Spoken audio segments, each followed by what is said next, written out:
Yes चला. Good evening सगळ्यांना. Good evening. Good evening. जे लाईव्ह जोडले जातात त्यांनी कृपया एकदा हाय करा. ऍपला जे लाईव्ह जोडले जातील त्यांनी एकदा हाय करायचं मेसेज आणि आवाज येतोय का एकदा क्लिअर करा. आणि मग आपण घेऊया आपली पुढची टेस्ट. Taste number 11. मागचे पेपर तुम्ही बघा सोडलीत का एकदा सोडवा व्यवस्थित आणि स्पष्टीकरण बघा. नुसतं आन्सर की चेक करू नका. बरेच मुलं म्हणतात की आन्सर की पाठवा. आन्सर की चेक करू नका, स्पष्टीकरण बघा.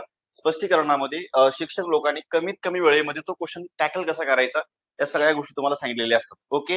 गुड इव्हनिंग सगळ्यांना. Good evening. जे जोडलेले आहेत त्यांनी कृपया एकदा हाय करा. हाय करा. आले का चहा वगैरे पिऊन आले असतील? 4 वाजले आता. Yes yes yes. Combine group B आणि सी चा टेस्ट नंबर 11 आपण पेपर बघतोय. त्याच्यामधला आपला जो विषय आहे मॅथ रिझनिंग, त्याच्यामध्ये प्रश्न क्रमांक पहिला सुटला असेल. आय होप सोपा प्रश्न होता.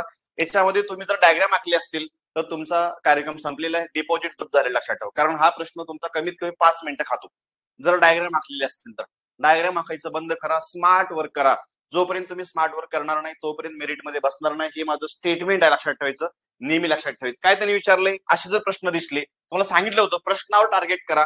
तुमचं जम्पिंग एक क्वेश्चन वरती पाहिजे. क्वेश्चन त्यांनी काय विचारला रे, तर अर्थशास्त्र शिकवणारा व्यक्ती कोणत्या शहराचा आहे, म्हणजे इकॉनॉमिक्स शिकवणारा व्यक्ती कोणत्या शहराचा आहे, त्यांनी असा प्रश्न विचारलेला आहे. बाकी याच्यामध्ये काही विशेष नव्हतं. बोनस मार्क होता. पण डायग्राम आखले असतील तर मग कार्यक्रम तुमचा संपलेला आहे. बाकी काही नाही. आता काय विषयाच्या मध्ये जर मी हा जर बघा ह्याच्याबद्दल एक वाक्य बघा. कानपूर बद्दल. कानपूरचा विषय कुठे आहे इथं सांगितलं बघा. कानपूर बद्दल वाक्य. चला चला चला कुठे आहे बघा. कानपूर मधील व्यक्ती. पहिलंच वाक्य आहे. कानपूर मधील व्यक्ती भूगोल शिकवतो. जर कानपूरचा संबंध भूगोल सोबत असेल तर याचा संबंध लक्षात. अर्थशास्त्राचा संबंध ह्याच्यासोबत असेल का कानपूर सोबत? नसणार आहे. सरळ सरळ लक्षात हा तुमचा कानपूर आपला ऑप्शन नसणार आहे. तर कारण की कानपूरचा संबंध भूगोल सोबत आहे. विषय संपला. चला परत श्रीनगर काय सांगतो रे. श्रीनगरचा एक स्टेटमेंट आहे पुन्हा. म्हणजे आर हा वाणिज्य शिकवतो आणि तो कार्य श्रीनगरचा आहे. म्हणजे वाणिज्याचा संबंध पुन्हा कुठे आहे? श्रीनगरशी आहे. त्याचा संबंध अर्थशास्त्राशी नसणार आहे.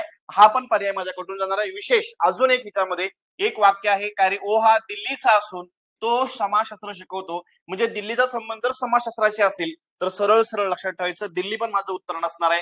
जर 3 पर्याय कटले तर उत्तर काय असेल? ऑप्शन. ऑप्शन लक्षात ठेवायचं. 1 म्हणजे अर्थशास्त्र शिकवणारा व्यक्ती कोणत्या शहराचा असेल तर Mumbai is right answer.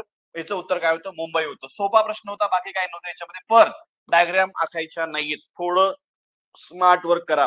Classification वरती तुम्हाला ऑप्शनचा आधार घेऊन प्रश्नाची उत्तर देता येतात.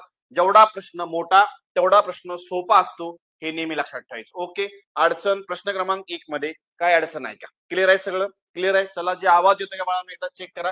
81 उत्तर बिंदास ऑप्शन क्रमांक 1 होतं. विषय क्लोज. आजचा पेपर छान होता, पण सोपा होता. पण थोडा मी तुम्हाला थोडा लूज सोडला होता. काहीच अडचण नाही. मागचे तुम्ही युट्यूबचे सगळे लेक्चर बघितले असतील. I hope. मी प्रत्येक पेपर हा युट्यूबला पण टाकतोय फक्त मॅथ रिझनिंगचा. आणि टेस्ट आपल्या काही ऍपला पण याचे तुम्हाला व्हिडिओ पाहायला मिळतात. ओके. चलो. हे प्रश्न क्रमांक 82 काय सांगितलंय? दिलेल्या विधानाच्या सहाय्याने योग्य निष्कर्ष ओळखा. त्यांनी बा योग्य विचारलंय. व्यवस्थित प्रश्न वाचायची सवय लावा. त्यांनी काय विधान काय दिले? काही खुर्च्या बाकड्या आहेत. काही खुर्च्या बाकडे. ज्या 2 घटकामध्ये संबंध तेवढाच विचारा. काही खुर्च्या या बाकड्या आहेत. त्याला अजून एक काय सांगितलं रे? कोणताही बाकडा टेबल नाही. जर कोणताही बाकडा टेबल नसेल तर सेपरेट दाखवा. आहे कोणताही बाकडा टेबल नाहीये. हे टेबल सेपरेट दाखवा. काय काय पूर्व विनाकारण टेबल खुर्च्यामध्ये घेतात. ती पॉसिबिलिटीची घटना लक्षात ठेवा. पण ज्या 2 घटकामध्ये संबंध तेवढाच विचार. विनाकारण टेबल जर तुम्ही खुर्च्यामध्ये दाखवले तर तुमचे उत्तर 100% चुकणार आहेत. असे प्रश्न परीक्षेमध्ये पडलेले आहेत. कन्फर्म. काय मग सांगितलं बा? कोणताही बाकडा टेबल नसेल तर सरळ आपण टेबल काय केला? सेपरेट दाखवलेला आहे. नॉर्मली बघा आता याच्यामध्ये कोणकोणते निष्कर्ष बरोबर आहेत ते आपल्याला शोधायचे आहे. काही खुर्च्या या टेबल आहेत का? सांगा बरं. काही खुर्च्या टेबलाचा खुर्चीचा काही संबंध नाहीये तरी पण म्हणतात ते काही खुर्च्या टेबल आहेत. हे चुकीचं आहे. मला विचारलं योग्य. इथं काय सांगितलं? एक योग्य आहे म्हणते ते चुकीचं आहे बाळा. हे चुकीचं आहे. परत सांगा रे. सर्व मध्ये पण एक आहे ना? सर्व मध्ये सुद्धा एक असतो. Option eliminate. जर 2 पर्याय कटले आता उरलेल्या 2 पर्यायामध्ये माझं उत्तर कन्फर्म असणार आहे. ओके. अडचण. चला आता बघा याच्यामध्ये काय सांगितलं तर 2 चेक करूया. 2 काय म्हणले? काही बाकडे खुर्च्या आहेत. काही बाकडे खुर्च्या 100% बरोबर आहे. काही खुर्च्या बाकडे आहेत. काही बाकडे खुर्च्या आहेत. काही खुर्च्या बाकडे नाहीत. काही बाकडे खुर्च्या नाहीत. काही खुर्च्या आणि बाकडे इथं समान आहेत. या 5 स्टेटमेंट पैकी एक स्टेटमेंट इथं आलेलं आहे. 100% माझा 2 बरोबर आहे. मग 2 कुठं कुठं आहे? हे पण उत्तर येऊ शकतं आणि हे सुद्धा उत्तर येऊ शकतं. कारण 3 मध्ये पण 2 आहे. येतं लक्षात? मग आता काय करायचं? इथं 3 नका चेक करू. आता काय रे? आपल्याला 3 मध्ये 4 दिले त्यांनी 4 चेक करा. काही टेबल खुर्च्या आहेत. काही टेबल खुर्च्या बघ बरं, टेबलाचा आणि खुर्चीचा काय संबंध आहे का? नाहीये. एकही खुर्ची टेबल नाहीये आणि एकही टेबल खुर्ची नाहीये, तरी पण म्हणतायत ते काही खुर्च्या टेबल, काही टेबल खुर्च्या आहेत म्हणतात. हे चुकीचं आहे. हे 2 बरोबर असलं तरी 4 चुकीचं आहे. संगतीमुळं हा पर्याय क्रमांक 3 कटला. कारण लक्षात ठेवायचं, अयोग्य व्यक्तीची संगत योग्य व्यक्तीला बर्बाद करते. त्यामुळं हे आपला पर्याय क्रमांक 3 पण माझा कुठून जातो. विषय close. Option 2 is the right answer. No objection. तुम्हाला इथं बाय ऑप्शन एलिमिनेशन मेथडचा वापर करून सिलोजिझम टॉपिक सोडता येतो. विशेष काय नव्हते याच्यामध्ये. ओके. प्रश्न क्रमांक 82चं उत्तर पर्याय क्रमांक काय असणार आहे? चला, पर्याय क्रमांक 2 that is your correct answer. काय अडचण आहे? अडचण असेल तर विचारायचं. सगळ्याकडे नंबर असेल 9096590278 ला तुम्ही कॉल करा एनी टाइम. तुम्ही जर सेल्फ स्टडी करताना एखादा प्रश्न प्रॉब्लेम देत असेल तरी त्याचा फोटो काढ आणि खाली तुम्हाला नंबर दिसतोय 9096590278 ला तुम्ही इथं त्याचा फोटो काढून व्हॉट्सअपला पाठवू शकता. ओके. अडचण. गुड इव्हिनिंग सगळ्यांना. Good evening. Good evening. कोण आहेत का जागे? एक कोण कोण जोडले एकदा चला मेसेज करा ना, काय प्रॉब्लेम आहे? Satish sir, Satish sir hi करा. एकदा हाय करा, आवाज एकदा क्लिअर करा. येतोय का? हाय करायचं फक्त, याच्या आणि आय टाकायचं फक्त वेळा आणि सेंड म्हणायचं. एवढा किती वेळ लागतो हाय करायला? हा चला चला, 82चं उत्तर बिंदासले ऑप्शन क्रमांक 2. चलो चलो चलो चलो. येस येस, जोडा पटापटा. 83 बघा काय याच्यामध्ये सगळं काढायची गरज नव्हती. सगळं काढायची गरज होती का? नाहीये. M S yes yes. बघा, स्तंभ 1 हे अंकाच्या संख्येत दिलेले आहे, स्तंभ 2 मध्ये लिहिलेले आहे, पण अंकाचा क्रम हा वेगळा आहे, अक्षराचा क्रम हा वेगळा आहे. काही नको वाचू, सगळं असलं. माझं मेन टार्गेट सांकेतिक भाषा क्लासिफिकेशन या टॉपिक मध्ये तुमचं मेन जम्पिंग प्रश्नावरती पाहिजे. प्रश्नावरती म्हणजे त्यांनी प्रश्न माझा इथं विचारलाय, चौकट सुद्धा वाचू नको. जेव्हा गरज आहे तेव्हा त्यातला डेटा उचलायचा. ओके. त्यांनी प्रश्न विचारलाय यल जे एन या शब्दाचा अंकसंकेत काय असणार आहे? बरोबर आहे ना? म्हणजे मला एलचा कोड काढायचा आहे, जेचा कोड काढायचा आहे, एनचा कोड काढायचा आहे. मग नॉर्मल याच्यामध्ये काय विशेष होतो? ऑप्शन याचं उत्तर. बरं ठीक आहे. बघ रे, आता याच्यामध्ये एल कुठं कुठं दिसतोय? एल मला याच्यामध्ये दिसतोय बघा, याच्यामध्ये पण एल दिसतोय, अजून एल एका ठिकाणी आहे बघा, इथं पण एल दिसतोय. हे सरळ सरळ याच्यामध्ये तुमचा L common L common L common, याच्यामध्ये पण काय रे, एक तुमचा अंक काय असणार आहे? कॉमन असणार आहे. कॉमन शब्द किंवा कॉमन अक्षर म्हणून आपण त्याला, आणि कॉमन अंक ही कॉन्सेप्ट असते, बाकी काही नाही. इथं पण तुम्हाला एल साठी 9 सापडेल, इथं पण एल साठी 9 सापडेल, इथं सुद्धा एल साठी 9 सापडेल. एलचा कोड जर 9 असेल तर तुला जे आणि एनचा काढायची गरज नाहीये. का काढायची गरज नाही? तर सरळ सरळ तुम्हाला ऑप्शन क्रमांक 1 2 3 4 मध्ये फक्त पर्याय क्रमांक 2 मध्येच 9 टाकलाय. म्हणजे हेच माझं उत्तर असणार आहे. हेच माझं उत्तर असणार आहे. बाकीचे तुम्ही आयोगाला म्हणायचं तुम्ही घरी काढा, काय घेणं नाही. म्हणजे जेचा घरी काढा, यांचा घरी काढा, विशेष नाही. Observation based. तुम्ही जोपर्यंत स्मार्ट वर्क करत नाही, पर्यायचं ऑब्झर्वेशन करत नाही मॅथ रिझनिंग मध्ये, तोपर्यंत तुमचा स्कोर येणार नाही. हे डोक्यात फिट करायचं. ओके. कमीत कमी वेळेमध्ये क्वेश्चन सुटणारे असतात. पोरग मग जे एलचा काढला ना, हे जेचा काढत बसतं, एनचा काढत बसतो, मग त्याचा कोड सापडतो 9 1 0, मग गोल करतो, तोपर्यंत तिकडे तुझी बेल वाजते. ओके. त्यामुळे थोडं स्मार्ट वर्क करा, बाकी काही नाही. ह्या हिंट इथं अप्लाय होतात. चला पुढे. नेक्स्ट बघा, 83चं उत्तर बिंदास ऑप्शन क्रमांक 2 लिहायचं होतं. 84 एका वर्तुळाकृती मैदानाभोवती एबीसी हे 3 मित्र आहेत बघा. ए आहे, कार्यक्रम बी आहे, सी आहे. ए ला एक फेरी पूर्ण करायला 8 मिनिटे लागतात, बी ला 30 फेरी पूर्ण करायला 12 मिनिटे लागतात, सी ला 30 फेरी पूर्ण करायला 20 मिनिटे लागतात. या प्रश्नाला आयएमपी म्हणा. या प्रश्नाचं स्वरूप परीक्षेमध्ये पडतंच. एलसीएमचा आधार घेऊन प्रश्नाचे उत्तर काढायचे असतात. एलसीएम वरती एक प्रश्न कन्फर्म असतो का रे? कन्फर्म असतो. येतं लक्षात. चला पुढे. ऑप्शन बघा 9. बरं ठीक आहे. काय सांगितलं त्याच्यामध्ये? ए ला एक फेरी पूर्ण करायला, बी ला एक फेरी पूर्ण करायला, सी ला एक फेरी पूर्ण करायला. आता जर तिघांनी सकाळी 6 वाजता एकत्र धावण्यास सुरुवात केली तर जेव्हा ते तिघे आरंभ बिंदू जवळ भेटतात तेव्हा नीट प्रश्न वाचा शेवटचा, तेव्हा सीच्या तुलनेत एने किती फेऱ्या जास्त मारल्या असं विचारलं. नॉर्मली लक्षात ठेवायचं सरळ सरळ. जर मी एलसीएम काढला तर एलसीएम याचा किती येतो रे? 120 येतो. येतं लक्षात. म्हणजे 120 मिनिटं ए धावणार आहे. ए ला जर एक फेरी पूर्ण करायला जर 8 मिनिटं लागत असेल तर तो 120 मिनिटं धावतोय. पुन्हा सांगा, बी पण 120 मिनिटं धावतोय, सी पण 120 मिनिटं धावतोय. एलसीएमचा अर्थ ते तिघे भेटतील 120 मिनिटांनी. जर प्रश्न मिनिटांमध्ये असेल तर काय रे? एलसीएम पण मिनिटांमध्ये. आता मी असं म्हणतो, एका तासात ते किती फेऱ्या मारतात? जर ए ला एक फेरी पूर्ण करायला 8 मिनिटं लागत असतील तर तो 120 मिनिटांमध्ये किती फेऱ्या करेल? 15 28 असे. ए 15 फेऱ्या पूर्ण करतोय. येतं लक्षात. परत सांग रे, बी काय करतोय? बी लक्षात ठेवायचं, एक फेरी पूर्ण करायला जर तो 12 मिनिटं घेत असेल तर 120 मिनिटांमध्ये 12 म्हणजे 10 फेऱ्या मारतोय. आणि ते सांग रे, इथं हा 6 फेऱ्या मारेल. पण याच्यामध्ये हा कार्यकर्ता ए आहे, हा कार्यकर्ता कार्य बी आहे, हा कार्यकर्ता कार्य सी आहे. म्हणजे ए न 15 फेऱ्या मारल्या, बी न 10 फेऱ्या मारल्या, सी ने 6 फेऱ्या मारल्या. तिघांनी मिळून किती फेऱ्या मारल्या? 31 फेऱ्या मारल्या. त्यांनी पण प्रश्न जर असा विचारला असता, तिघांनी मिळून किती फेऱ्या मारल्या, तर तुम्ही उत्तर लिहिणं होतं अपेक्षित 31. पण त्यांनी प्रश्न विचारलाय सी च्या तुलनेत ए किती फेऱ्या जास्त मारल्या? 15 वजा 6. माझं उत्तर असणार आहे 9. 9 म्हणजे option 2 is the right answer. No objection. No objection एकदम छान आणि युनिक प्रश्न होता. असे प्रश्न परीक्षेमध्ये 100% विचारले जातात. तुम्हाला प्रश्न परीक्षेत असा पण विचारला जाईल, फक्त सी ने किती फेऱ्या मारल्या, फक्त बी ने किती फेऱ्या मारल्या, फक्त ए ने किती फेऱ्या मारल्या. बरं, ए आणि सी ने मिळून किती फेऱ्या मारल्या? बरे वा, पुन्हा बी आणि सी ने मिळून किती फेऱ्या मारल्या? फक्त बी ने किती फेऱ्या मारल्या किंवा बीच्या तुलनेत सी ने किती जास्त मारल्या? प्रश्न तयार करा. लक्षात ठेवा, अप्रोच शोधा. आता यावर्षी प्रश्न असा विचारलाय, पुढच्या वर्षी कसा विचारला जाऊ शकतो याला मॉडिफाय करून पुढच्या परीक्षेमध्ये प्रश्न कसा असेल. ओके, त्या प्रश्नासोबत 3 काळामध्ये बोला. 3 काळामध्ये बोलणं म्हणजे काय? वर्तमान काळ म्हणजे आता या वर्षी पडला, पूर्वी कसा पडला होता, या वर्षी असा पडला, पुढच्या वर्षी कसा पडला जाईल, ही कॉन्सेप्ट असते. 3 काळामध्ये प्रत्येक विषयाचा अभ्यास करायचा असतो, तरच तुम्ही पास होऊ शकता. बाकी याच्यामध्ये काही नाही. ओके, क्लिअर आहे सगळं? चला, 84 उत्तर बिंदास. Option 2 is the right answer. चलो, bonus mark. Identify the missing character. दुसऱ्याच्या डोक्यात काय चाललं हे शोधून काढणं. कोण सांगते उत्तरेचं? कोण सांगते? चला पटकन कमेंट मध्ये सांगा. आणि पुन्हा जेव्हा हा व्हिडिओ युट्यूबला पडेल तेव्हा व्हिडिओला स्पीड लावायचं. तुम्हाला जो स्पीड सुटेबल आहे तो स्पीड लावा. पटापटा व्हिडिओ बघून घ्या. फायदा 100% होणार आहे. हे युट्यूबला मी फ्री कंटेंट दिलेला आहे. फायदा 100% असेल. एक्झाम ओरिएंटेड कंटेंट आहे, टाइमपास नाही क्वेश्चन मध्ये. जे तुम्हाला परीक्षा बाद आता जे पेपर देतात पोरं, त्यांना पूर्णपणे पेपरचा प्रॉपर फील येत असेल. आपण एक्झामलाच बसलोय 100%. ओके, याचं उत्तर कोण रे बाळा? 16 is right answer. Very good, very good. चल बाळा, काय म्हणायचं बघा, ह्या 2 अंकामध्ये काहीतरी क्रिया आहे, यात किंवा 3 अंकामध्ये म्हणतो, आणि त्यापासून हा मधला अंक तयार केलाय. मग सरळ त्यांनी काय केलंय? वरच्या 2 अंकांचा गुणाकार केलाय. 7 चौकोन 42. 42 ला खालच्या अंकाने भाग दिलाय. 21 दोन्ही 42 आणि हा मधला अंक बनतो. असा काय अडचण आहे? चला पुढे.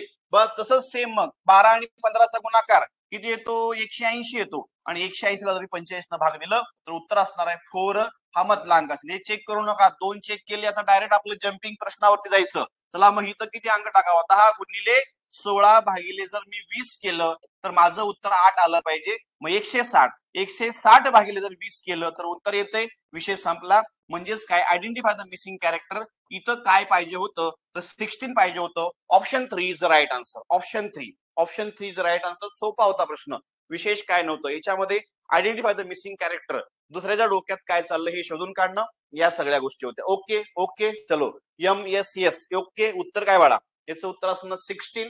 Very good, very good. चला पुढे. नेक्स्ट. एका पाण्याची टाकी एका नळाने भरण्यासाठी 20 मिनिटे लागतात. लागू द्या, काय अडचण नाही. दुसऱ्या नळाने भरण्यासाठीच म्हणलंय 30 मिनिटे लागतात. जेव्हा दोन्ही नळ एकत्र सुरू केले तर ती टाकी किती वेळामध्ये भरेल? मग सरळ सरळ काय करायचं होतं? त्याचा एलसीएम काढायचा. एलसीएम वरती सगळे सांगायचं एलसीएम येतो 60. मग सांगा यांचं पर आवर्स काय काम होतं एका तासामध्ये? म्हणजे सरळ सरळ एका नळाने भरण्यासाठी 20 मिनिटं लागत असतील.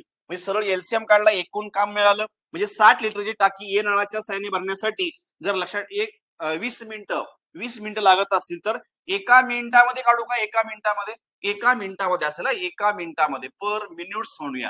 एका मिनिटामध्ये तो नळ त्या टाकीमध्ये किती लिटर पाणी टाकतोय?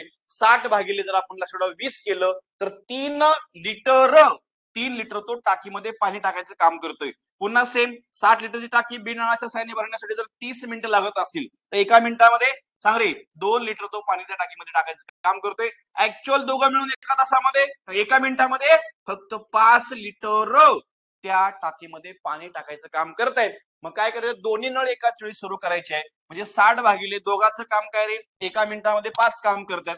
मग 12 पंचे 16 किती रे? बे एके बे बे बे एके 5 एके 5 5 दोन्ही 10. सरळ सरळ काय रे? 12 मिनिटामध्ये ती टाकी पूर्ण भरलेल्या स्थितीमध्ये असणार आहे. 12 मिनिटे म्हणजे option 2 is the right answer.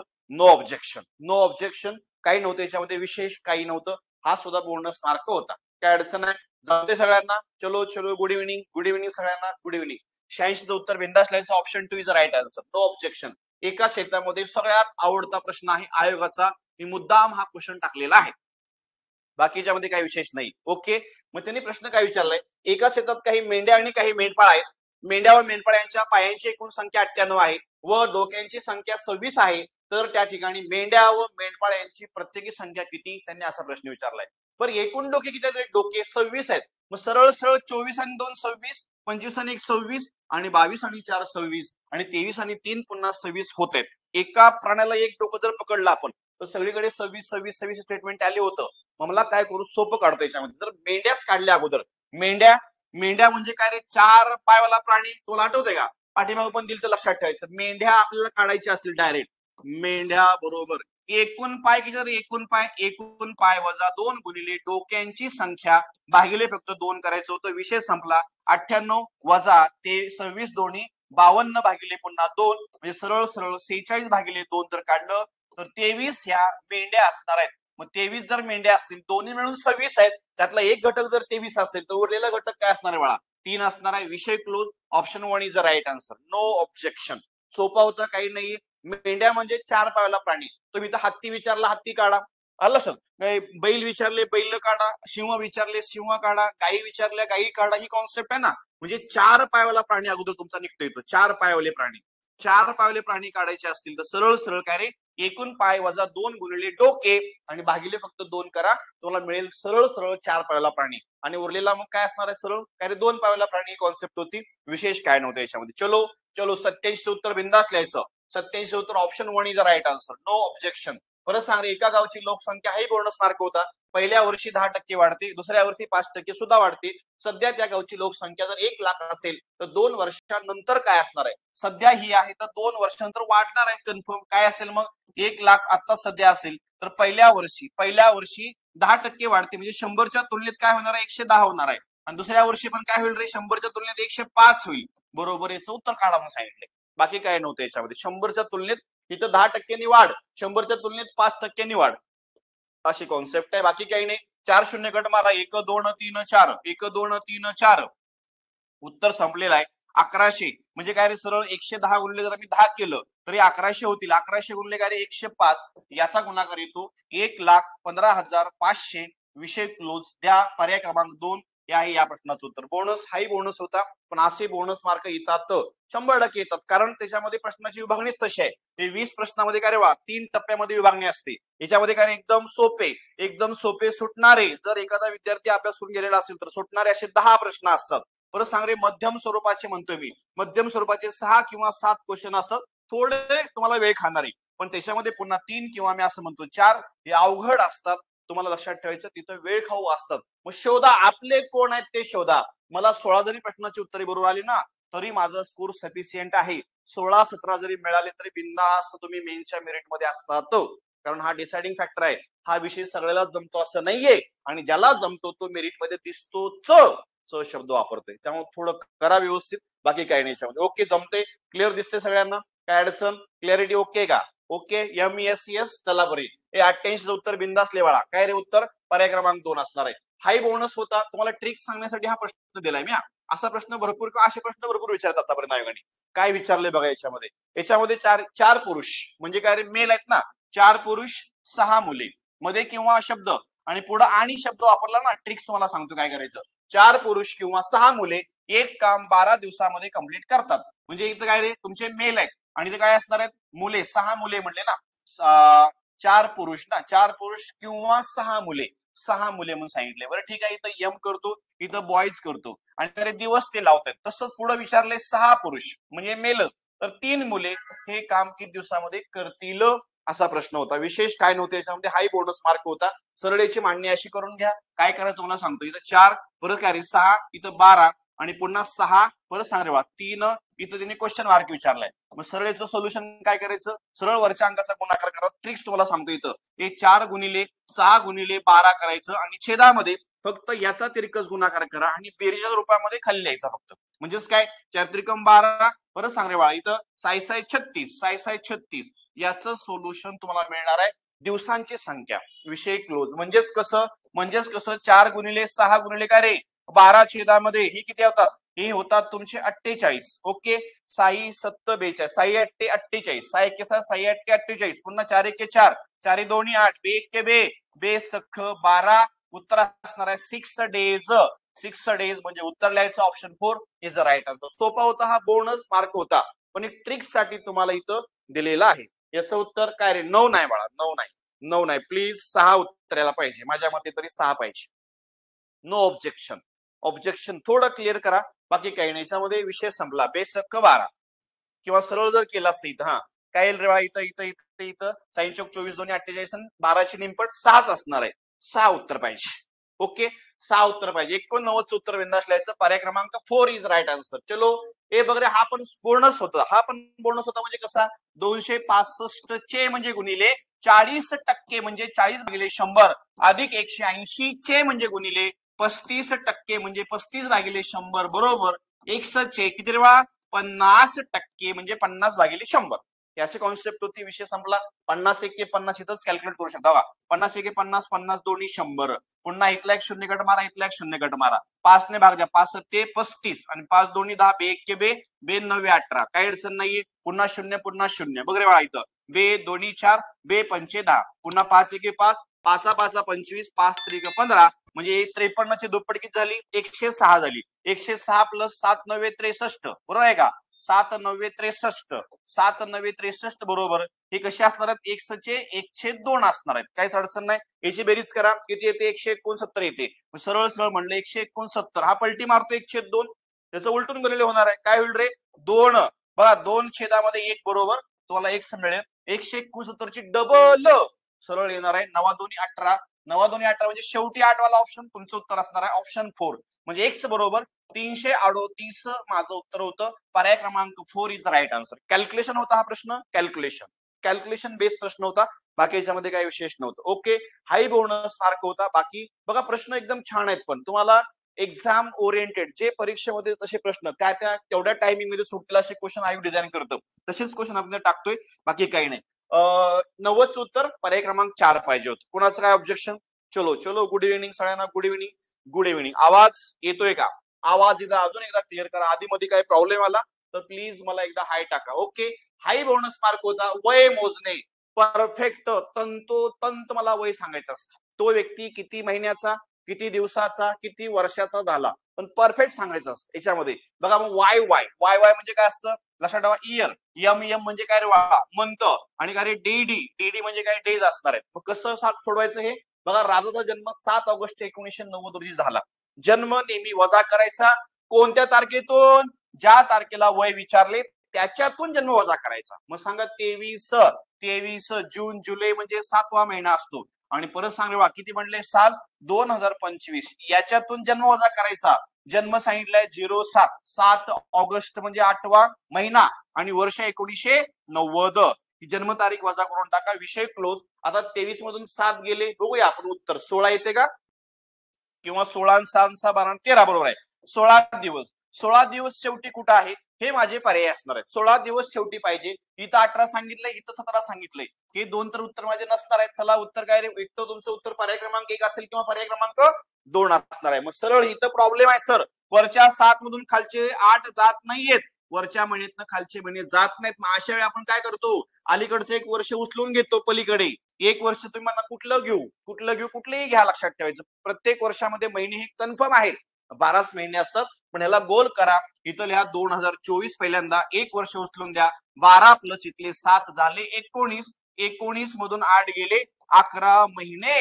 11 महिने. 11 महिने इथं पण दिले आणि इथं पण दिले. मला वर्ष काढावंच लागणार आहेत. 224 मधून काय रे? 1990 गेले. 34 वर्ष उत्तर पाहिजे. 34 वर्ष. 34 वर्ष म्हणजे ऑप्शन 2 इज राईट आन्सर. ह्याला फुली मारा. ओके, एकदम छान प्रश्न होता. आता तुम्हाला जर इथं दिवस कमी पडले तर आपण काय घेतलं असतं? इकडचा 1 महिना उचलून घेतला असता. पण महिना उचलताना काय रे? इथं जो महिना दिलेला असतो त्या महिन्यातले दिवस नाही घ्यायचे असतात. नाही घ्यायचे. ओके, मग कुठले घ्यायचे? सरळ सरळ याच्या अलीकडच्या महिन्याचे दिवस घ्यायचे असतात. इथं अलीकडचा महिना म्हणजे जून महिना पूर्ण घ्यायचा असतो. हे नेहमी लक्षात ठेवायचं. दिवस कमी पडले महिना उचला, महिना कमी पडला वर्ष उचला. इकडे वर्षाला काही प्रॉब्लेम येतच नाही. एकदम छान कॉन्सेप्ट होती. असे प्रश्न सुद्धा परीक्षेमध्ये तुम्हाला विचारले जातात आणि विचारलेले आहेत. मागचे पेपर डोळ्यासमोर ठेवून हा सगळा कार्यक्रम करतो आपण. ओके, असं मनाने काही क्वेश्चन टाकत नाही. क्वेश्चनचा दर्जा किंवा जे एक्झामला डिमांड आहे क्वेश्चनची, तेच क्वेश्चन आपण इथे एक्झामला तुम्हाला दिसतील. बाकी काही नाही. 91 बिंदास लिहायचं, पर्याय क्रमांक 2 उत्तर पाहिजे होतं. नेक्स्ट 92 आदेश नावाचा कार्यकर्ता आहे. आदेश आणि भगवान यांनी अनुक्रमे 20,000 आणि 15,000 रुपये गुंतवून एक बाहेरचा व्यवसाय सुरू केला. 6 महिन्यानंतर चेतन व्यवसायामध्ये आलाय. बरं ठीक आहे. आदेश आहे, भगवान आहे आणि चेतन आहे. बघा चेतनने पण पैसे आणले. आदेशने किती आणले होते? 20,000 रुपये आणले होते. परत सांग रे, भगवानने किती आणले होते? 15,000 रुपये आणले होते. आणि परत चेतन आलाय 6 महिन्यानंतर. चेतन आलाय, किती घेऊन आलाय तो? 20,000 रुपये घेऊन आलाय.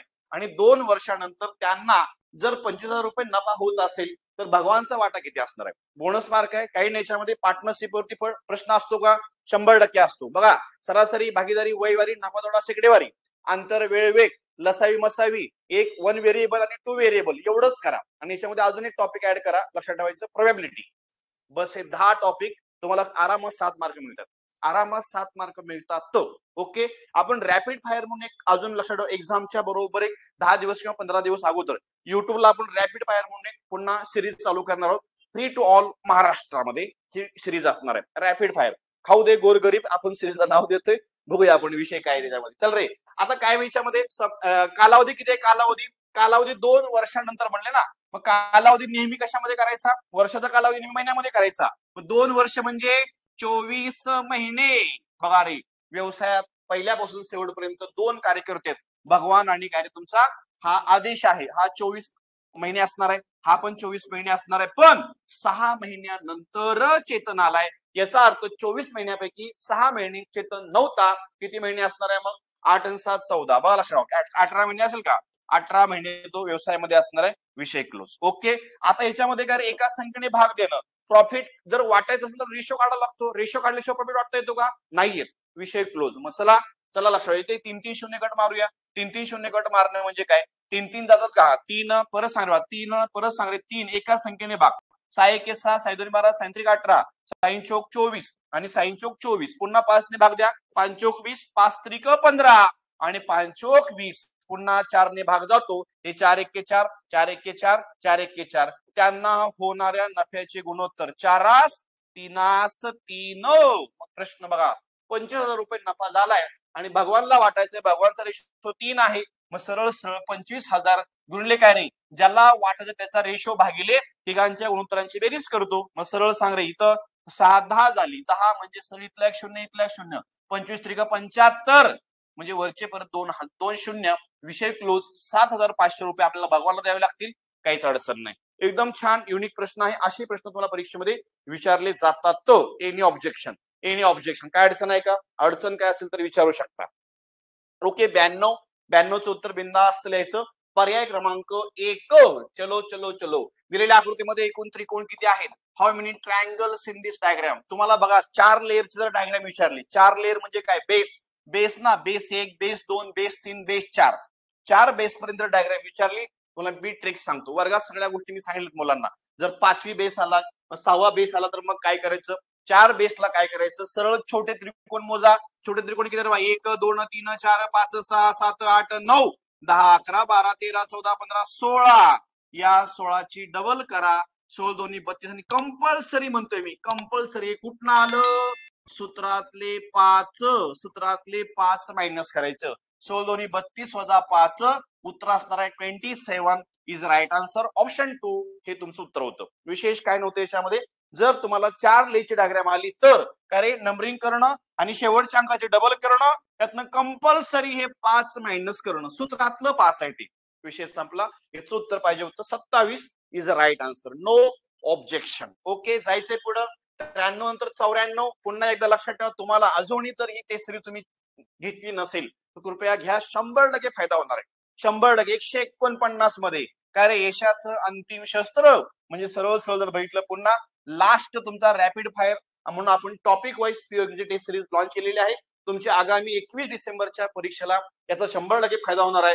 स्पर्धा कठीण आहे. तयारी अजून मजबूत करण्यासाठी टेस्ट करा स्वतःला. 100% म्हणतोय मी. 149 मध्ये तुम्हाला परत प्रत्येक टॉपिकचा मी टच द्यायचा प्रयत्न करतो इथं. ओव्हरऑल जेवढं देता येईल तेवढं. आता बरेच जण याची टेस्ट सिरीज ही खरेदी केलेत, त्यांना फक्त रिस्पॉन्स विचारा. कोणी खरेदी केली असेल तुमच्या मित्रमैत्रिणी, त्यांना विचारा 100%. जर योग्य वाटली तर म्हणला घे, फायदा होतोय तरच घेणं, तर नको घेऊ, काय अडचण नाही. टेक्निकल इश्यू असेल इथं तुम्ही कॉल करू शकता किंवा मला वैयक्तिक मला कॉल करायचा असेल तर 909659 0278 मला पर्सनल तुम्ही कॉल करू शकता, मेसेज करू शकता. नो विषय. Game changer test series 2.0 Dilip sir step up अकॅडमीच्या ऍपवर तुम्हाला हे दिसेल, काय अडचण नाही. 149 किरकोळ रक्कम आहे. या टेस्टमुळे बाळा तुझे फक्त 5 जरी मार्क वाढले ना विषय क्लोज.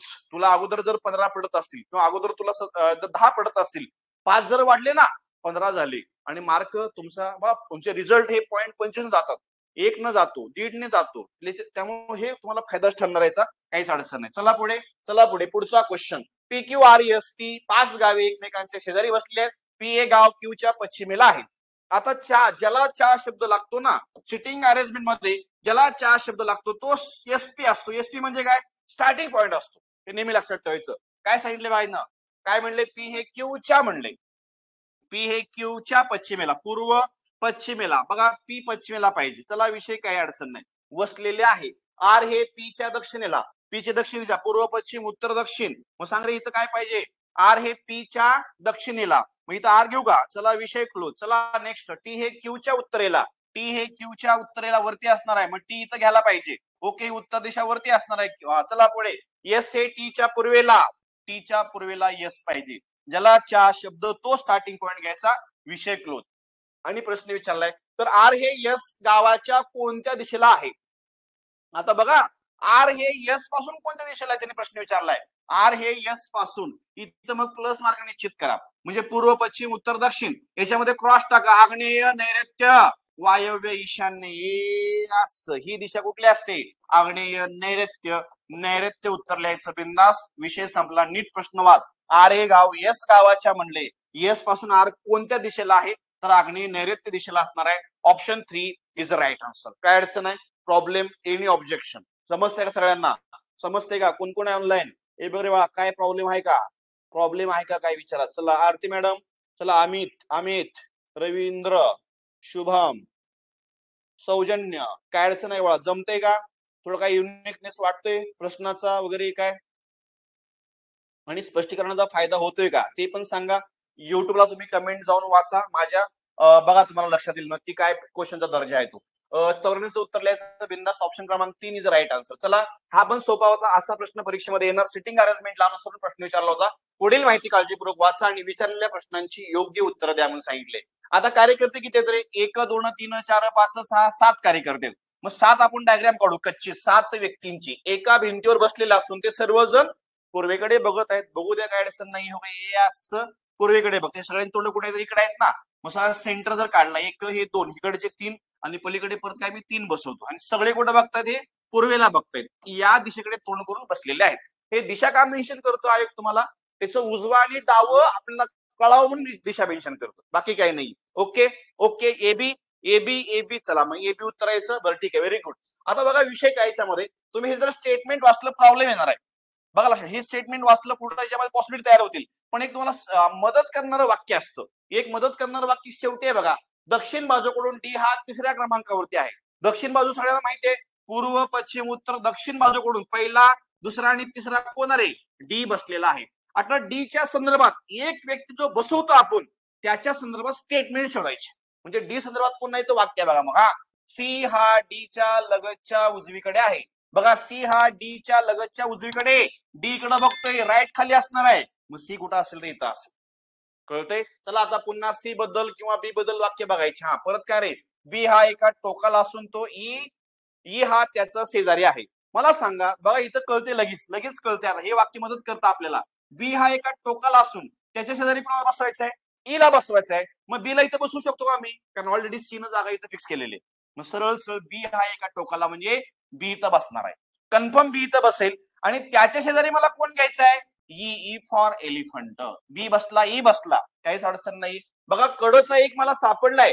बी कार्यकर्ता, बी वाले माझे ऑप्शन असणार आहे, ते कन्फर्म आहे. बी मग पर्याय क्रमांक 1 मध्ये आहे, 3 मध्ये आहे, 4 मध्ये आहे, काय अडचण नाही. चला पुढे. अजून काय? जी हा ई आणि एफ यांच्यामध्ये आहे. जी हा ई आणि एफ यांच्यामध्ये आहे. इथं मी जी बसवतो. विषय क्लोज राहतो. फक्त ए आणि टोकाला कोण कोण बसले तर ए आणि बी हे बोनस मार्क असतात. असे प्रश्न कृपया चुकून येऊ नका परीक्षेमध्ये. नाहीतर तुमचं लक्षात ठेवायचं लग्नाचे वर्ष वाढणार आहेत. हे सगळ्यांना जमलेलं असतं आणि आपलं जर चुकलं की समजायचं आपण 1 वर्ष पुन्हा मार्केटमध्येच थांबणार आहोत, कारण 1 मार्क सुद्धा खूप महत्वाचा असतो तुम्हाला मेरिटमध्ये बसण्यासाठी. ओके, अडचण no objection. A B is right answer. A B is right answer. Ravindra sir. चलो चलो चलो चलो चलो. 96 जॉन मोहम्मद. सोपं होतं हे लक्षात ठेवा, काय नव्हतं याच्यामध्ये. कळाव म्हणून सांगतो मी, डायरेक्ट शेप करून सुद्धा सांगू शकतो, काय अडचण नाही. जॉन प्लस का रे मोहम्मद यांच्या वयाची बेरीज 25 आहे, समीकरण नंबर 1. मोहम्मद आणि का रे गोविंद यांच्या वयाची बेरीज 35 वर्ष आहे, हे लिहू नका परीक्षेमध्ये. जॉन व गोविंद यांच्या वयाची बेरीज किती आहे? जॉन व गोविंद यांच्या वयाची बेरीज काय रे पुन्हा 20 म्हणलेला आहे. समीकरण नंबर 1, समीकरण नंबर 2, समीकरण नंबर 3 मध्ये एका ठिकाणी जॉन 2 वेळा बघा, John John M M G G. 2 जर मी कॉमन काढला तर जॉन प्लस मोहम्मद प्लस काय रे गोविंद हे येतात टोटल, हे 5 इकडे टाका की झाले 60-80 झाले. आणि हा जर 2 पलीकडे गेला पक्षांतराने त्या 80 ला भाग देईल. मग सरळ सरळ John plus Mohammed plus Govind बरोबर हे तिघांच्या वयांची बेरीज किती रे बाळा? 40 वर्ष आहे. तिघांच्या वयांची बेरीज 40 वर्ष आहे, पण मी परीक्षेत लिहिलं नसतं. मी सरळ सरळ ह्या सगळ्यांची बेरीज केली असतील, त्याला 2 ने भागलं असतं. सरळ सरळ मी या तिघांची बेरीज केली 2 ने भागलं असतं, हे तिघांच्या वयांची बेरीज मिळाली असते. हे डोक्यात फिट ठेवा. ओके, आता पुढची स्टेप काय असणार आहे? त्यांनी विचारले जॉनचं पण वय काढा, गोविंदचं पण वय काढा आणि दोघांचं गुणोत्तर काढा म्हणून सांगितलंय. काहीच अडचण नाही. मग जॉन आणि गोविंद बघा, आता जॉन आणि गोविंद जर बघितलं, मोहम्मद आणि कार्य तुमचे गोविंद कितीचे आहेत? मोहम्मद गोविंद 35चे आहेत. उरला मग जॉन कितीचा? तोंडी काढा बरं. 40 मधून आपले जर 35 गेले, दोघं मिळून 35चे असतील तर हा 5चा कार्यकर्ता असणार आहे, 5चा. आणि मला पुन्हा कोण काढायचं आहे? गोविंद काढायचा आहे. गोविंद कशामध्ये मिस आहे? ह्याच्यामध्ये मिस आहे, लक्षात ठेवायचं. मग सरळ जर बघितलं हे दोघं मिळून जर 25चे असतील तर 40 वजा 25 15. 15 लक्षात ठेवायचं. म्हणजे तुमचा कोण रे? गोविंद हा कधीचा असणार आहे? 15चा असणार आहे. आणि अगोदर जॉन घ्या म्हणते 5/10 मध्ये, नंतर गोविंद घ्या म्हणते 15. 5 1 5, 5 3 15. त्यांचं जे प्रमाण असणार आहे ते 1:3 असणार आहे. Option 3 is the right answer. Option 3 is the right answer. सोपं होतं, काही नव्हतं याच्यामध्ये. मी परीक्षेमध्ये फक्त एवढंच केलं असतं. काय केलं असतं? या प्रश्नातल्या 3 अंकांची बेरीज केली असती, 80 आली असती. 80 ला मी 2 कॉमन निघतो, त्याने भागला असतो. तिघांच्या वयांची बेरीज मला किती आली असती? 40 झाली असती. आणि सरळ सरळ सांगितले दोघं मिळून एवढे तरी एकटा काढू शकतो ना. काही नव्हतं याच्यामध्ये, फक्त तुम्हाला कळावं म्हणून स्टेप लिहिले. स्मार्ट वर्क करा, कमीत कमी वेळेमध्ये या टाईपच्या प्रश्नाची उत्तर द्या, कारण हे पोरं स्मार्ट वर्क करून याचं उत्तर 10-10 15-15 सेकंदामध्ये काढतायत. मग आपल्याला पण आलं पाहिजे. इथे लक्षात. चलो चलो, व्हेरी गुड व्हेरी गुड. 96चं उत्तर बिंदास्त लिहायचं. Option 3 is right answer. Okay, हाय बोनस मार्क होता कंपॅरिझन कोडिंग, किंवा ह्यालाच आपण काय म्हणतो? Coded inequalities. लक्षात ठेवा, कंपॅरिझन सांकेतिक तुलनावरती प्रश्न विचारला होता. जे वाक्य तोडून दिले जोडून घ्या. सरळ माझं वाक्य असं असेल मग, $P परत जो क्यू डबल आहे तो एकदाच घ्या. Q% R copyright yes. जोड्या लावा, जोड्या जोड्या जोड्या सगळं वरती दिलेलं असतं. हे सगळं वाचायचं नाहीये. जर पासून काय घेणं नाही. माझं मेन टार्गेट कुठे आहे? विधानाकडे जायचंय, बरोबर आहे. मग जोड्या लावून घेतल्याचं डिकोड करून घेऊया. हे कोडिंग मध्ये डिकोड मध्ये करा. $P अर्थ दिलाय. $Q म्हणजे P हा Q पेक्षा लहान नाही. एक नकार 2 होकार. वाक्यामध्ये जर एक नकार असेल तर 2 होकार असतात, नेहमी लक्षात ठेवायचं. तुमचा हा पहिला नकार हा अंतिम नकार नसतो. कुणी तुम्हाला जर नकार दिला असेल तर तो अंतिम नकार नाही, अजून एकदा ट्राय करा. आणि जर लक्षात ठेवा सेकंड पण नकार आला तर तो अंतिम होकार पकडायचा आणि मग आपलं काय असेल ते ध्येय टार्गेट कम्प्लीट करा. लक्षात ठेवा, बाकी काही नाही. चला पुढे. हा एक count to the point. P हा Q पेक्षा लहान नाही. जर लहान नसेल तर लक्षात ठेवा हे असं, हे असं आणि अरे हे असं. जर हा लहान नसेल तर एकतर तो मोठा असणार आहे किंवा समान असणार आहे. वाक्यामध्ये एक नकार 2 होकार असतात. विषय क्लोज. P हा एकतर मोठा किंवा समान असेल Q पेक्षा. Q%R म्हणजे P%Q चा अर्थ P हा Q पेक्षा लहान पण नाही समान पण नाही. 2 नकार आहेत, एक होकार आहे. लहान पण नाही समान पण नाही, मग काय असेल रे? तो मोठा असणार आहे. आणि कॉपीराइटचा अर्थ बघ रे बाळा, P हा Q पेक्षा दिले बघ. कॉपीराइटचा अर्थ P हा Q पेक्षा मोठा पण नाही समान पण नाही. मोठा पण नाही समान पण नाही, म्हणजे लहान असणार आहे तो. हे असा विषय. 2 वाक्यांच्या मध्ये डबल व्हायचं काय? उलट सुलट कार्यक्रम झालेला आहे. उलट सुलट म्हणजे काय रे? आर आणि हिथं काय पाहिजे? सी का यस पाहिजे होतं? यस पाहिजे होतं. इथं यस घ्या फक्त, व्यवस्थित बघा. इथं यस घ्या, काय अडचण नाही. मग सरळ सरळ काय रे? 2 अक्षरांच्या मध्ये उलट सुलट कार्यक्रम झालेला आहे. मग उलट सुलट कार्यक्रमामध्ये सांग रे, अर्थसंबंध आपल्याला P आणि Q सोबत सांगता येतो, या अर्थसंबंध यस सोबत सांगता येतो. पण प्रॉब्लेम कोणाचा आहे? इंडिया पाकिस्तान म्हणजे यस आणि यसचं या P आणि Q सोबत जुळत नाहीये. या P आणि Q चं यस सोबत फक्त जुळत नाही. असं कुठं दिले का त्यांनी? बघा, एस क्यू चा बघा रिलेशन सांगितलंय. विधान क्रमांक निष्कर्ष क्रमांक 2 मध्ये एस आणि क्यू मध्ये संबंध सांगितलाय. मी आत्ताच सांगितलं ही सीमारेषा आखलेली आहे, म्हणजे आपण इथपर्यंत फक्त जाऊ शकतो, ही बॉर्डर आहे, याच्या पलीकडे जाऊ शकत नाहीये. एस आणि क्यू मध्ये आपल्याला संबंध सांगता येत नाही. मग हे तर माझं चुकीचं आहे. विधान क्रमांक 2. मग 2 कुठे कुठे दिले बा, फक्त 2 म्हणले फुली मार, लक्षात ठेवायचं. 2 इथं म्हणले फुली मार. आता एक तर तुमचे दोन्ही आयोग असू शकतात किंवा फक्त एक योग्य असू शकतं. मग तरी पण चेक करूया, काय अडचण नाहीये. R copyright P, R copyright P म्हणजे सरळ सरळ लक्षात, आपण कॉपीराइटचं बघितलं चिन्ह, म्हणजे आर लहान आहे कोणापेक्षा, पी पेक्षा, त्यांचं असं म्हणणं आहे.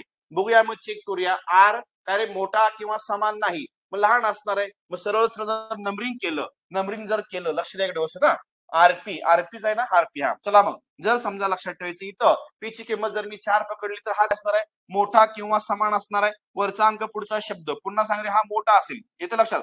हा पुन्हा मी असं म्हणतो, ह्याला मोठा करावा लागेल ना, इथं 5 घ्यायला पाहिजे होता. थोडं समजा नंबरिंग बार नंबरिंग, हा इकडचा घटक मोठा पाहिजे होता. हा जर मी 4 पकडला तर मोठा म्हणजे 5 किंवा पुन्हा 4, आणि वरचा अंक पुढचा शब्द म्हणजे हा काय रे, मोठा पाहिजे. मी इथं मी 6 घेतो. आरची किंमत मला 6 जर आलेली आहे, मी इथं 6 टाकतो. 6 लहान आहे काहीतरी 4 पेक्षा.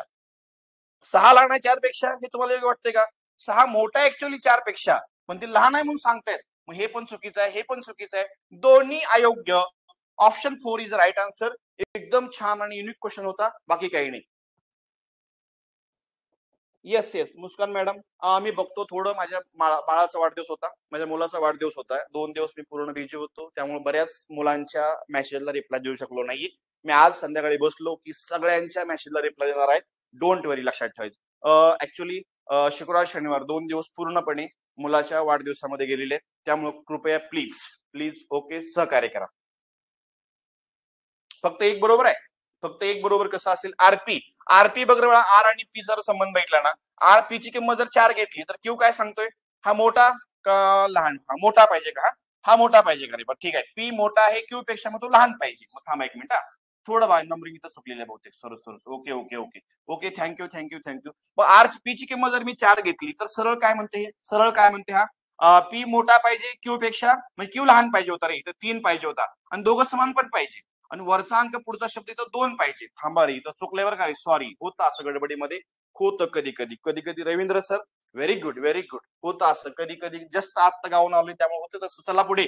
मग काय रे, आर ची किंमत सांगा. आर ची किंमत मला 2 आहे, पी ची किंमत काय पाहिजे, 4 दिलेली आहे तिने. मग सांगा रे, 2 लहान आहे 4 पेक्षा. येस येस, लक्षात ठेवायचं. येस, याचं उत्तर बिंदास बाळा, ऑप्शन 1 पाहिजे होतं. आता फुली मार. बरोबर आहे, बरोबर आहे sir. Thank you thank you thank you for correct केल्याबद्दल धन्यवाद. याच अडचण नाही. चला पुढे. हे 97 उत्तर बिंदा असलं तर 1 पाहिजे होतं, 1, कारण तर नंबरिंग चुकली होती आपली. ओके चला पुढे पुढे पुढे पुढे. 98, आकाश आणि बालाजी एकतर एकाच वयाचे आहेत किंवा आकाश बालाजीपेक्षा मोठा आहे. म्हणजे सरळ बघा, greater than, less than, is equal to, greater than or is equal to, less than or is equal to, या चिन्हांचा इथं वापर करून या प्रश्नाचं उत्तर देता येतं. आकाशसाठी मी ए मानतो. आकाश हा एक तर काय म्हणले, आकाश आणि बालाजी एकतर एकाच वयाचे आहेत, बरोबर आहे ना, म्हणजे दोघं समान आहेत. किंवा काय म्हणते रे, आकाश बालाजीपेक्षा मोठा आहे, आकाश बालाजीपेक्षा मोठा आहे. मग आपण काय करायचं, हे वेगळं न लिहिता एकत्र लिहू शकतो. कसं लिहू शकतो, हे बघा, a is greater than or is equal to b लिहू शकतो. आकाश एकतर बालाजीपेक्षा मोठा आहे किंवा आकाश आणि बालाजी एकाच वयाचे आहे. कळलं एवढं. चला पुढे. नेक्स्ट काय म्हणले, कमल आणि दिनेश एकतर एकाच वयाचे आहेत. कमल लक्षात ठेवायचं, आणि दिनेश पुन्हा एकतर एकाच वयाचे आहेत किंवा काय म्हणले, लक्षात ठेवायचं. काय म्हणलं रे, कमल किंवा दिनेश कमलपेक्षा मोठा आहे. दिनेश म्हणले बरं का रे, दिनेश हा कमलपेक्षा मोठा आहे म्हणून सांगितलंय. मग कसं पाहिजे होतं, दिनेश हा कमलपेक्षा मोठा आहे, म्हणजे आपल्याला असं बनवलं पाहिजे होतं, k is less than or is equal to d पाहिजे होतं ना. इथं लिहितो मी, k is less than or is equal to d. बरं ठीक आहे, नंतर जोडूया आपण. पुन्हा तिसरं वाक्य दिलंय, बालाजी कमलपेक्षा मोठा आहे. बालाजी कमलपेक्षा मोठा असेल तर बालाजीकडे मोठं चिन्ह पाहिजे, कमलपेक्षा मोठा, आणि कमलला जोडून घ्या. बरं काय म्हणले, less than or is equal to d, म्हणजे आपलं हे स्टेटमेंट बनलं, बाकी काही नाही. मग काय त्यांनी सांगितलंय, वरील विधानावरून खालीलपैकी कोणते निष्कर्ष काढले जाऊ शकतात. मग सरळ बघा, इथं पोरं चुकतात. चुकतात काय चुकतात ते चेक करूया. हा येस येस येस, पहिले. बरं ठीक आहे, याचं ऑप्शन, याचं उत्तर बरं ठीक आहे, ऑप्शन 4 दिले का. हा चला बघूया, चेक करूया. आकाश बालाजीपेक्षा मोठा आहे का, आकाश हा बालाजीपेक्षा मोठा आहे का रे. आता आकाश हा बालाजीपेक्षा मोठा पण आहे आणि दोघं समान पण आहेत. याचं उत्तर निश्चित सांगता येत नाही, कन्फर्म सांगता येत नाही, पॉसिबिलिटी आहे. एक तर तो मोठा असू शकतो किंवा समान पण असू शकतो. कन्फर्म नाही सांगता येत, त्याला फुली मारा. सरळ सरळ. ओके, चला बघा, बालाजी आणि दिनेश एकाच वयाचे आहेत. शक्य आहे का? बालाजी कुठं आहे, दिनेश कुठं आहे? पॉसिबल आहे का रे? बालाजी दिनेश एकाच वयाचे आहेत का? फुली मार बिंदास. चला पुढे. दिनेश कमलपेक्षा मोठा आहे का? थांबा. दिनेश हा कमलपेक्षा मोठा आहे मान्य आहे, पण तो समान पण आहे. निश्चित खात्रीनं कन्फर्म 100%चं उत्तर देता येत नाहीये. दिनेश हा एकतर मोठा किंवा समान आहे, त्यामुळे हे सुद्धा उत्तर नसणार आहे. खात्रीनं फक्त हेच मी बरोबर सांगू शकतो. कसं? आकाश कमलपेक्षा मोठा आहे. यस, आकाश मोठाच आहे कोणापेक्षा? कमलपेक्षा. नॉर्मल जर बघितलं आकाशचं तोंड दिसते सरळ, हा मोठा आहे याच्यापेक्षा, याचं काय घेणदेण नाही. याच्यामध्ये तो बरोबर वगैरे काय म्हणले का? नाहीये. हे हा पण कार्य करता का? इकडचं तोंड बघितलं लहान दिसतोय, हा लहान होत चाललाय. के हा लहानच आहे बी पेक्षा, बी हा लहानच आहे ए पेक्षा, पण तो समान पण आहे. या दोघांमध्ये पॉसिबिलिटी आहे, पण याच्यात पॉसिबिलिटी नाहीये. सरळ सरळ म्हणू शकतो आकाश हा डायरेक्ट कमलपेक्षा मोठा आहे का? तर आहे कन्फर्म. याचं उत्तर असणार आहे option 4 is right answer. Option 4. Option 4. 98चे 4. 98चे 4. Very good. तेच सांगितले मी, ते काय अडचण नाहीये. चला पुढे नेक्स्ट 99. सोपा होता. काय काय मुलांचे उत्तर चुकलेले असणार आहे, 100% चुकले असणार आहे. का चुकले ते सांगतो मी. हा, 5 रुपये किमतीच्या लॉटरीच्या तिकिटाच्या गट्ट्यात पीबी पीबी बघ रे बाळा, पीबी पीबी 95,219. पीबी 95 काय म्हणले 219 पासून पीबी 95,274. पीबी काय म्हणले 95,274 पर्यंतच्या क्रमांकाची तिकिटे आहेत. तर त्याची एकूण किंमत किती? हा बोनस मार्क होता, पण गडबडीमध्ये तुम्ही याचं उत्तर चुकून आलेलं. याचं उत्तर ज्यांनी ज्यांनी हे काय लिहिलं असेल, हे लिहिलं असेल ना, हे लिहिलं असेल, तर त्यांची लग्नाची वय वाढलेली आहेत 1-1 वर्षानं. नेहमी लक्षात ठेवायचं. ओके, बिंदास वाढले. कसे वाढले तुम्हाला सांगतो. आता त्यातला फरक जर तुम्ही चेक केला, फरक चेक करा बरं. 14तून 9 गेले, 5 राहिले. मान्य, 5 राहिले. पुन्हा आजचे रिटर्न द्या, इथं पण 5 राहिले. 0 परत सांग रे बाई, हातच्याचा काही संबंध नाही. 0 0 0 म्हणजे 55 तिकीट तुम्ही काउंटिंगला घेतले असतील. 55 गुणले तुम्ही फक्त 5 केला असेल. उत्तर चुकलं, कारण पहिलं तिकीट सुद्धा याच्यामध्ये कन्सिडर होतं. पहिलं तिकीट सुद्धा तुमच्या कन्सिडर करावं लागतं, बाकी काही नाही. याच्यामध्ये अजून एक तिकीट वाढतं म्हणजे झाले 56 तिकिटे. एका तिकिटाची किंमत 5 असेल तर 56 तिकिटाची किंमत किती असेल? तर याचं उत्तर असणार आहे 280 रुपये. 280 रुपये. 6 30, 7 आले 3, 5 25 आणि 3 किती 28. 280. Option 4 is the right answer. No objection. No objection. 285. 285 नाही बाळा, याच्यामध्ये 55 प्लस 1 तिकीट वाढेल तर 56 तिकीट होतील. एका तिकिटाची किंमत जर 5 असेल तर बिंदास याचं उत्तर लिहायचं 56 गुणिले 5, 280 याचं उत्तर पाहिजे बाळा. 280. Very good, very good. झाला बघ करेक्ट. हा, आणि काय हे बोनस मार्क होता, विशेष काही नाही. तुम्ही फक्त 3% काढला असेल तर मग कार्यक्रम संपलाय तुमचा. बघा, एका अडत्याने शेतकऱ्याचा 23,800 रुपयाचा माल व्यापाऱ्याला विकला. त्या अडत्याने शेतकरी व व्यापारी या दोघांकडून म्हणले 3-3% त्याचा अर्थ आहे 6% आडत घेतलेले आहे. काय म्हणले बघा, 6% म्हणजे 3%च नाहीये. शेतकरी व व्यापारी, शेतकऱ्याकडून 3%, व्यापाऱ्याकडून 3%, दोघांकडून म्हणले 3% आडत प्राप्त केली. तर आडत्यांची एकूण आडत किती रुपये असेल? एकूण आडत हे 6% फक्त काढायचं होतं, विषय संपला. हे 2 शून्य गट मारा, 2 शून्य गट मारा. 8 सक्का 48. शेवटी 8 पाहिजे उत्तरामध्ये. शेवटी 8 आहे का? नाहीये. शेवटी 8 आहे. शेवटी 8 आहे का? नाहीये. शेवटी 8 आहे का रे? नाहीये. हा कटला, हा कटला, हा पण कटला. 100%चं कॅल्क्युलेशन आहे 1428. हे आहे या प्रश्नाचं उत्तर. विषय क्लोज. विषय क्लोज. असे आपले 20 क्वेश्चन होते. काय कुणाला ह्या झालेल्या प्रश्नामध्ये कुणाला ऑब्जेक्शन आहे का? ऑब्जेक्शन आहे का? व्यवस्थित लक्षात ठेवायचं. आपण हे सगळं अनालिसिस घेतलेलं आहे. तुम्ही बघा, फक्त स्पीड लावून वगैरे बघा, पुन्हा पुन्हा बघा. आपले सगळे प्रश्न हे एक्झाम ओरिएंटेड असणार आहेत. कुणाला काही अजून शंका असेल तर माझा नंबर ठेवायचा आहे 9096590278 ला तुम्ही फोन करून विचारू शकता. आणि मी मेसेजला रिप्लाय देतो सगळ्यांच्या. कृपया थोडं 2 दिवस बिझी सोडलं होतं, त्यामुळे मी मेसेजला रिप्लाय देऊ शकलो नाही. त्यामुळे थोडं extremely sorry for that. Okay, अडचण काय असेल तर विचारा. मग आपण ह्या सेशन मध्ये थांबायचा आता प्रयत्न करतोय. कुणाला काय अडचण असेल तर विचारा. ऑब्जेक्शन, कुठल्या क्वेश्चनवरती ऑब्जेक्शन असेल तर कृपया ते पण तुम्ही घेऊ शकता. No problem. ओके, थांबायचं. आणि क्वेश्चनचा दर्जा कसा वाटतोय ते पण सांगत चला.